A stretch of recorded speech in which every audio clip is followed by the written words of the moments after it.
मुसलमानों के लिए कुछ नहीं किया है, इंडिया अलायंस के लिए किया है। अब मैं एक एक कर कर बता देता हूं। अरे सुनो ना भाई, आप सुनो तो। अरे दिग्विजय सिंह सुनिए, मैं खड़ा हूं ना अपने पैर पर। मान्यवर सुधांशु जी ने कहा इशरत जहान, यही एनसीपी पार्टी ने इशरत जहान के घर पर जाकर रुपयों का इनाम भी दिया था और उसको शहीद बताया था। दूसरा कहा अतीक अहमद किस पार्टी से थे? इंडिया अलायंस की। दूसरा कहा अंसारी किस पार्टी से? कांग्रेस और इंडिया अलायंस के। ये सारे नाम आपके साथ जुड़े हैं भाई।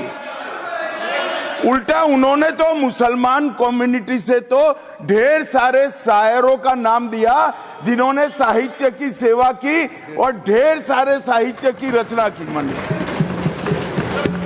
Sudhanshu, he is not yielding now. सबसे पहले मैं तमिलनाडु का जवाब देना चाहता हूं। Yes. सभापति महोदय, तमिलनाडु से ही डॉक्टर एपीजे अबुल कलाम थे और मैं सारे सदन से कहना चाहूंगा, डॉक्टर कलाम का नमाजे जनाजा और याकूब मेनन का नमाजे जनाजा एक ही दिन हुआ। कितने लोग याकूब मेनन के नमाजे जनाजा में गए और कितने डॉक्टर कलाम के नमाजे जनाजा में गए? डॉक्टर कलाम मेमोरियल पे कितने लोगों की फोटो है? दिखाएं मुझे, सोशल मीडिया पे पोस्ट की हो। मगर अफजल हालात का मारा था आपके एक मंत्री का ऑफिशियल ट्वीट है, वो इस सदन के सदस्य नहीं तो मैं नहीं बोल रहा हूं। याकूब मेनन की जुडिशियल किलिंग हुई आपके एक नेता का, मिनिस्टर का ऑफिशियल ट्वीट है, सदन के सदस्य नहीं है इसलिए नहीं बोल रहा हूं। और सर 26/11 आरएसएस ने कराया, सदन के सदस्य बैठे हुए हैं। हाफिज साहब और सुनिए, जाकिर नायक शांति का मसीहा सदन में सदस्य बैठे हुए हैं। सर किसने जोड़ा? मैं नहीं कह रहा हूं जोड़ा, हमने किससे जोड़ा मैं बताना चाहता हूं। मैं अपनी बात, सर मैंने नाम किसी का नहीं लिया। सर आपने उड़ता तीर क्यों पकड़ लिया? सर मैंने नाम नहीं लिया, उड़ता तीर क्यों पकड़ लिया? सर मैं पूरी बात करूं। सर मैं कहना चाहता हूं, हमारी सोच मुस्लिमों के बारे में और इनकी सोच में क्या अंतर है। देखिए, जिन लोगों ने मुस्लिम हिस्ट्री नहीं पढ़ी उन्हें मैं बताना चाहता हूं। एक दो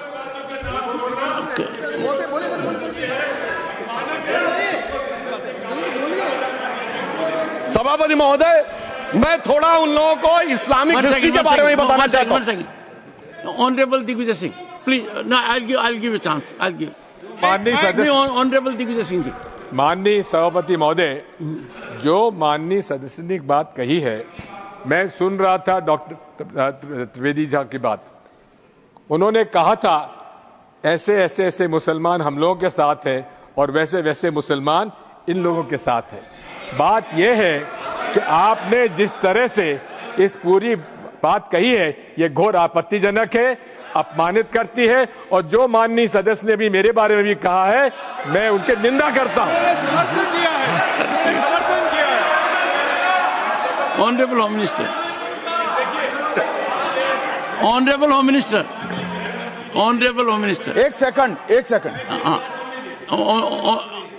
okay, one second, your mic will be on. जी महोदय, मुझे ये सब कहने की जरूरत नहीं है, लेकिन जो गुजरात में दंगे और फसाद हुए, कौन कौन उसके लिए जिम्मेदार थे बताइए। Honourable home minister.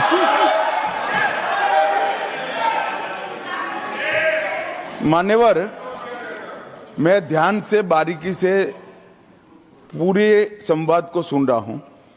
माननीय सदस्य सुधांशु जी ने दिग्विजय सिंह का नाम नहीं दिया। अब वो खड़े होकर कहे मेरे बारे में कहा, इससे साबित हो गए।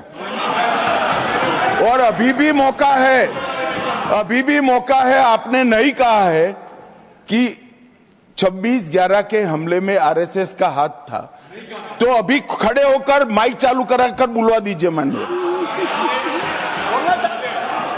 और आपत्तिजनक बात है, मैंने ये बात कभी नहीं कही है, ये आप लोगों का प्रचार है। मेरी आपत्ति इस बात की थी कि सभी माननीय सदस्य ने और बात कही है कि अब हमारे तरफ ऐसे ऐसे मुसलमान थे और वैसे वैसे मुसलमान हम लोग की तरफ थे।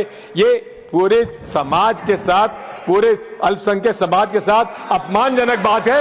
और माननीय सभापति महोदय, आप बताइए, माननीय गृह मंत्री जी, आप वहां पर थे, गृह मंत्री थे जब दंगे हुए थे, तो आप लोगों का क्या रोल था, ये जन जाहिर करें।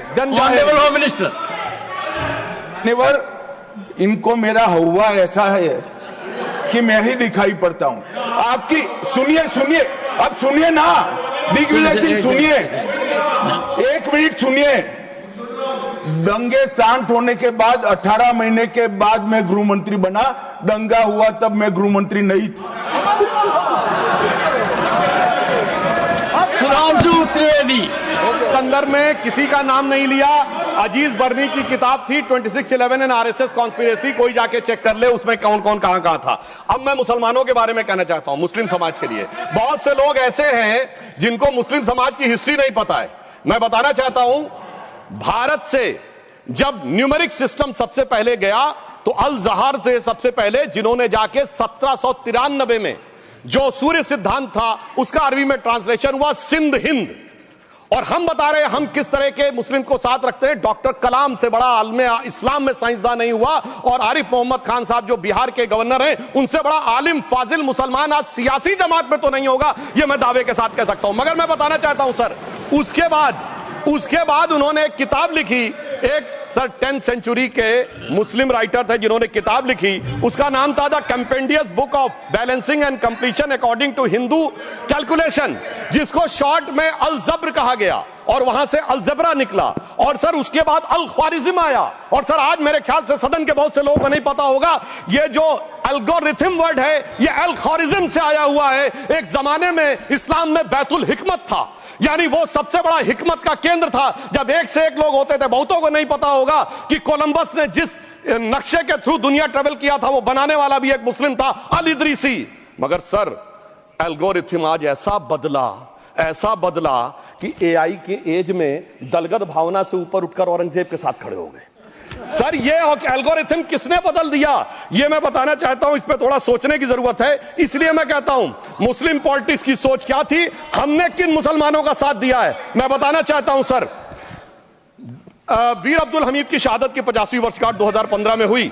प्रधानमंत्री मोदी जी ने उनके पूरे परिवार को और उनकी पत्नी को बुला के सम्मानित किया, और इन लोगों ने उस यासीन मलिक को, जिसके ऊपर 3 एयरफोर्स के ऑफिसर्स को हत्या करने का आरोप था, वो प्रधानमंत्री आवास में सर साफ दिखाई पड़ता है कौन किसके साथ खड़ा हुआ है, कौन किस तरह के मुसलमान के साथ खड़ा हुआ है। और सर मैं ये भी कहना चाहता हूं सर, ये सर अपने टर्न पे बोलिए सर, पिछले 30-35 सालों से हुआ खड़ा किया जा रहा है। 1990 में जब राम मंदिर आंदोलन हुआ, कहा गया बीजेपी आएगी उत्तर प्रदेश में खा जाएगी। सर बीजेपी आने के बाद उत्तर प्रदेश में जानते क्या हुआ सर, 22 साल से शिया सुन्नी के बीच में जो दंगे चलते थे और मदे साहबा का जुलूस नहीं निकलता था, शिया समुदाय का मदे साहबा का जुलूस लखनऊ में हमारी सरकार में निकलना शुरू हुआ। और उसके बाद कहा गया केंद्र में भाजपा आएगी तो खा जाएगी। सर अटल जी की सरकार आई, इतनी शानदार स्थिति रही। उसके बाद कहा गया गुजरात में आएगी तो भाजपा खा जाएगी। सर गुजरात का मुसलमान आज सबसे समृद्ध मुसलमान है, सबसे ज्यादा जकात वहां से आता है। उसके बाद कहा गया मोदी जी की सरकार आएगी तो क्या होगा। सर मोदी जी की सरकार आने के बाद हमारे साथियों ने बताया है अल्पसंख्यक समुदाय के 70% लोग हैं जिनको किसी न किसी एक योजना का लाभ जरूर मिला है। और सर फिर कहा गया सीए आएगा तो नागरिकता छिन जाएगी। सर उसके बाद भी आपने सब देखा, और सर हम बचपन में सुनते थे कि राम मंदिर बनने लगेगा तो मिडिल ईस्ट के देश पेट्रोल देना बंद कर देंगे। सर राम मंदिर भी बन रहा है, और भारत मिडिल ईस्ट कॉरिडोर भी बन रहा है, और अबू धाबी में भी मंदिर बन रहा है, और 4 मुस्लिम देशों ने सर्वोच्च नागरिक सम्मान मोदी जी को दिया हुआ है। इसलिए मैं कहना चाहता हूं सर, मर्ज हो तो उसका इलाज किया जा सकता है। जैसे हमारे यहां वैद धन्वंतर माने गए हैं, इस्लामी अकीदे में वैद हकीम लुकमान माने गए, तो कहा गया है उनके लिए कि इसमें क्या रखा है, देखे है जो तू आन के पास, बदगुमा वहम की दारू नहीं लुकमान के पास। यानी मर्ज का इलाज है, पर वहम का इलाज तो हकीम लुकमान भी नहीं कर सकते जो आपने पाल कर रखा है। मैं कहना चाहता हूं हम किन मुसलमानों की बात करते हैं। आप गंगा जमुनी तहजीब की बात करते हैं। सर दारा शिकोह औरंगजेब का बड़ा भाई था, उसने उपनिषदों का अध्ययन किया, संस्कृत में अनुवाद कराया और नाम रखा सिर्रा अकबर, यानी वर्ड्स ऑफ गॉड। मैंने किसी को दारा शिकोह की जयंती मनाते हुए नहीं देखा। मैं पूछना चाहता हूं बेगम बीबी ताज, उनके घर पे जाते किसी ने सुना? सर ये बताइए, आलम शेख इतने बड़े कृष्ण भक्त कवि, किसी ने सुना उनके घर पे जाते हुए? मलिक मोहम्मद जायसी जिन्होंने पद्मावत लिखा, उत्तर प्रदेश के रहने वाले, उनके घर पे कोई गया? ये बताइए ब्रिगेडियर मोहम्मद उस्मान के घर पे कौन गया? आजमगढ़ में, गाजीपुर के रहने वाले थे, आज तक जाने वालों में नहीं दिखे। और मैं सर बताना चाहता हूं एक और बात, सर एक सैयद इब्राहिम रसखान हुए हैं, बहुत बड़े कृष्ण भक्त के कवि। सर जिन्होंने क्या लिखा, उन्होंने कहा मेरा अगला जन्म हो तो भी मैं कृष्ण भक्ति बनना चाहूंगा, मनुष्य बनूं तो ग्वाल बाले के रूप में, और पशु बनूं तो गाय के रूप में। उन्होंने कहा मानुष हो तो वही रसखान, बसों ब्रज गोकुल गांव के ग्वारन, जो पशु हो तो कहा बस मेरो चरो नित नंद की धेनु मजारन। सर उन्होंने कहा गायों के बीच में नंद बाबा की गायों में जन्म लेना चाहूंगा, मगर सर आज एक ऐसे नेता आए हैं इस देश में जिनको गायों से बदबू आने लगी है, तो उनके लिए मुझे मेरे मन में भाव आता है सर कि श्री रामचंद्र कह गए सिया से ऐसा कलयुग आएगा, गोपालक श्री यदुवर कुल में एक ऐसा नेता आएगा जिसे बकरे कटने में खुशबू मिलेगी, गौ माता में बदबू पाएगा। रामचंद्र कह गए सिया से कैसा कलयुग आएगा। अब सर मैं एक और बात भी कहना चाहता हूं, हम किनको मानते हैं सर? नजीर अकबराबादी को सुनिए, कृष्ण भक्त के लिए क्या कहा। सर मैं एक बोलना चाहता हूं, बुल्ले शाह ने क्या कहा? बुल्ले शाह ने कहा, अभी होली गुजरी है,